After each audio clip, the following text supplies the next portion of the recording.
법인세. 자, 그러면 사드부터 들어가 봅시다.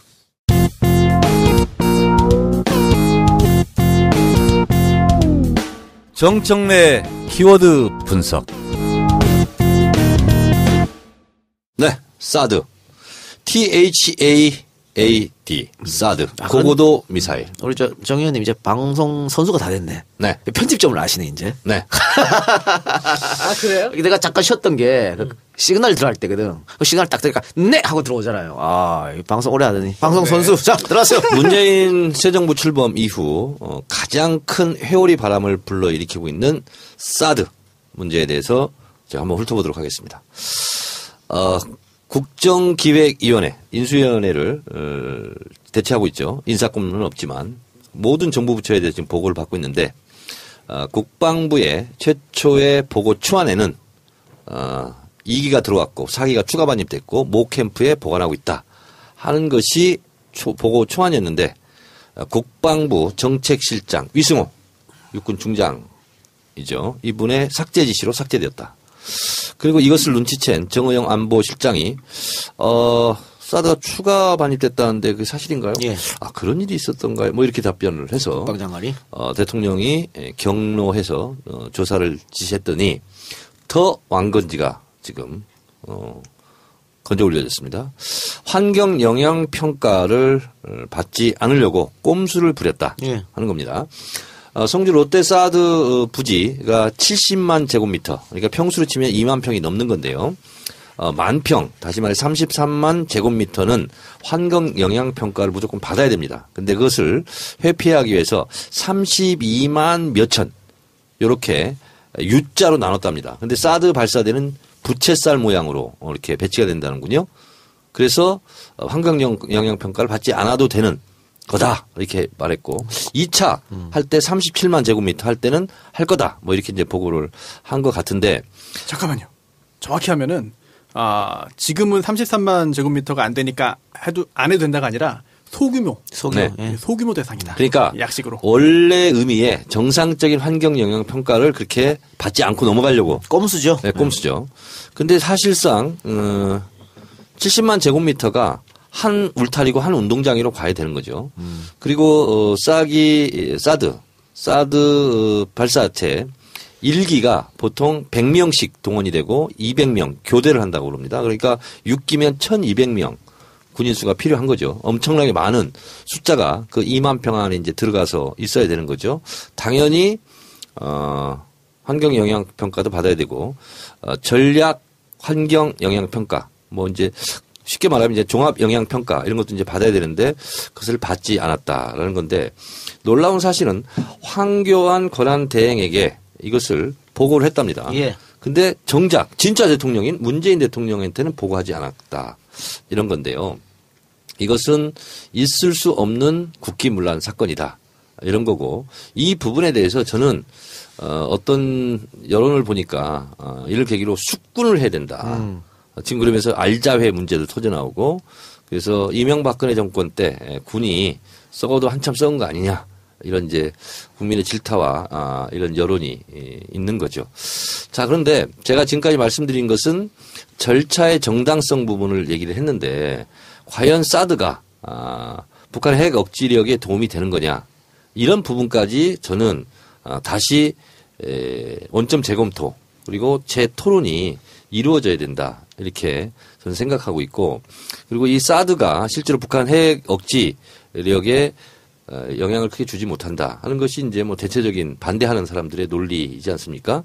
다만 엑스밴드 레이더 같은 경우가 북한의 그런 뭐 군사 동향이라든가 움직임 이런 것을 포착할 수 있다라는 것이 이제 주장이긴 한데 어쨌든 중국에서는 이거 우리 중국에 대한 군사 조치다 이렇게 보고 있기 때문에 중국에서 지금 뭐 각종 경제 제재, 경제 보복 같은 것도 하고 있지 않습니까? 그래서 저는 이 사드 배치 논란과 관련해서 이것을 어떻게 처리하느냐 예. 이것이 문재인 정부의 어쩌면 성패를 가름할 수 있는 그런 대단히 중요한 분수령이 될 것 같다 이런 생각이 듭니다. 근데 정 의원님 방금 원점 재검토 말씀하셨는데 뭐 우리 듣고 계신 분들은 다 찬성할 겁니다. 거기에 대해서. 그런데 이미 들어왔는 지금 사기, 그러니까 2기하고 추가 사기 네. 들어와 있는 상태인데 이걸 원전 재검토하면 한미동맹 흔들리는 거 아닌가 이런 지적도 있을 수 있을 것 같아요. 그래서 정치라는 것은 이게 고도의 그 디테일한 것이 조합해서 다 이루어지는 거잖아요. 자, 이것을 제대로 전략 영향 평가까지 하려면은 최소한 1년 이상이 걸린다는 거죠. 예. 그럼 1년 이상이 되기 전에는 가동이라든가 배치가 다 중단되고 해서는 안 되죠. 해서는 안 되는 거잖아요. 예. 그 평가 결과에 따라서 하는데 이 1년 동안 굉장히 국제 정세가 유동적이고 북한의 어떤 태도 변화 이런 것도 있을 수 있고 그리고 중국과 우리와의 관계, 중국과 미국과의 관계 이런 것이 요동칠 수 있는 충분한 시간이 있는 거예요.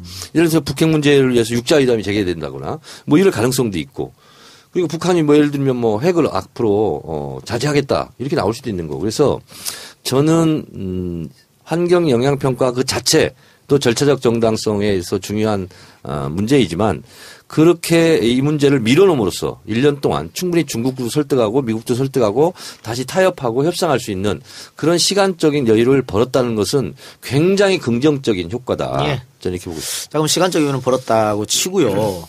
아까 그 말씀하신 것 중에 이제 위승호 정책실장이 문구 삭제를 지시했다. 네. 그래서 지금 직무 배제된 상태고 오늘인가요? 육군 정책연구관으로 전보 나가라는 소리죠. 네. 네, 나가라는 소리입니다. 주로 이제 그 진급 안 되고 네. 이제 그 퇴임하기 직전에 전 가는 단계 곳이니까. 예로 가는 곳이죠. 자, 이렇게 됐는데 책임을 사실상 물은 거잖아요. 네. 그런데 한민구 장관이 그 정 실장이 물었을 때 그런 게 있었어요라고 반문했지 않습니까? 네. 그러면 한민구 장관의 어떤 지시나 암묵적인 함구를 이루어준 거 아니겠어요? 이런 거는? 자, 근데 이제 우리가 행간을 읽어야 되지 않습니까? 한민구 국방장관은 현직 장관입니다. 아직 이제 교체가 안 됐으니까. 바로 모두 전환했습니다. 그리고 대통령의 뜻을 받들겠다. 이렇게 나왔어요. 그리고 청와대에서는 그 윗선에 대한 조사 계획을 갖고 있지 않다. 그리고 황대행도 조사 대상이 아니다. 이렇게 나왔단 말이죠. 청와대 발표가. 봉합인가요? 제가 봤을 때는 여기에 숨겨진 묘한 의미가 있습니다. 한번 보겠다. 그다음 국방부 어떻게 하는지 보겠다 하는 문재인 대통령의 고도의 전략이라고 저는 생각합니다. 뭔가 더 쥐고 있을 수는 있다. 자, 그리고 지금 불면 봐줄 수는 있어. 똑바로 해. 그런 의미도 있을 수 있지만 결자 해지 측면에서 한민구 장관 너희가 잘못한 것은 너희가 한번 해결해봐. 지켜보겠어. 이런 뜻도 좀 있다고 그런 보석도 봅니다. 있다. 네. 알겠습니다. 그리고 어제 그 미 국방부 미사일 방한국장이 방한해서 정우영 안보실장을 만났어요. 만나서 정 실장이 사드에 대한 절차적 정당성 그리고 투명성을 확보하기 위해서 뭐 국내 검토를 하고 있으니까 양해 바란다. 이렇게 했을 때 미국이 이해한다. 이렇게 얘기했단 말이에요. 이건 그냥 단순한 립 서비스일까요?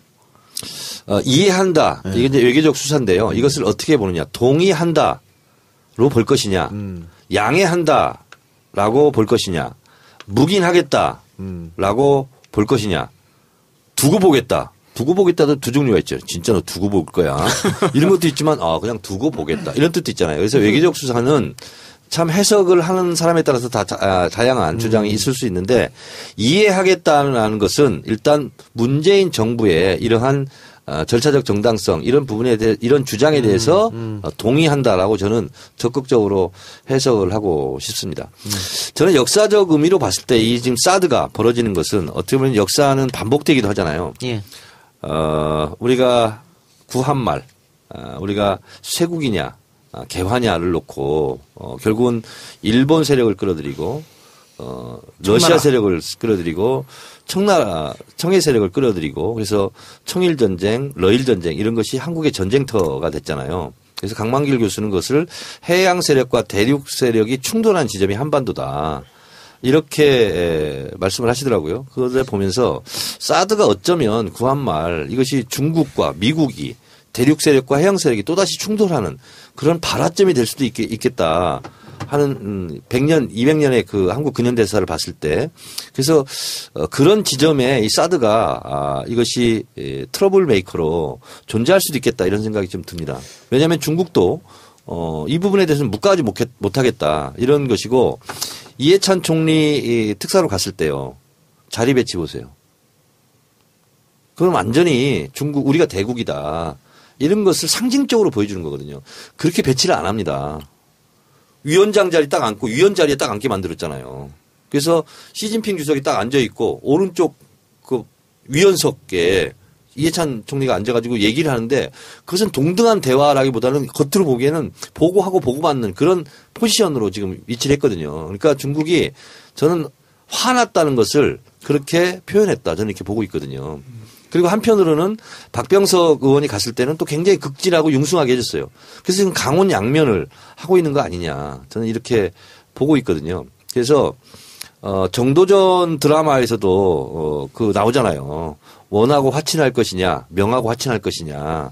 그래서 정도전은 지금 명이 신흥 부국으로 지금 등장하고 있는데 원과 화친을 하는 것은 이건 죽는 길이다. 이러면서 이제 정도전이 이제 뭐 고초도 겪고 이렇게 하는 것처럼 실제로 우리가 외교는 딱 목표는 하나입니다. 국익. 이 국익의 달성을 위해서 이게 사드가 좀 어렵잖아요. 지금 배치를 해야 되는지 배치하면 안 되는지 유보한다 하더라도 언제까지 유보할 수 있을지 여러 가지 뭐 고차 함수인데 그러다 보니까 결국은 지금 현재 존재하는 우리나라의 현행 법을 따라서 하겠다라고 한다면은 외국에서 트집 잡을 수가 없습니다. 네. 그 중에 하나가 바로 조금 전에 정 의원님이 말씀하신 환경영향평가법인 것 같아요. 그래서 이 법에 보면은요, 국방 군사시설의 설치에 관한 계획에 대해서는 전략 환경영향평가를 먼저 받아야 되고요. 그 다음에 환경영향평가 또는 소규모 환경영향평가를 진행해야 됩니다. 그런데 물론 예외는 있어요. 이 전략영향평가를 받지 않아도 되는 경우가 있는데 국방부 장관이 군사상 고도의 기밀보호가 필요하거나 군사작전의 긴급한 수행을 위하여 필요하다고 인정하여 환경부 장관과 협의한 계획 아니면 국정원장이 국가안보를 위해서 필요하다, 기밀보호가 필요하다라고 인정해서 환경부 장관과 협의한 계획 이럴 경우에는 전략 환경평가는 이제 생략할 수 있습니다.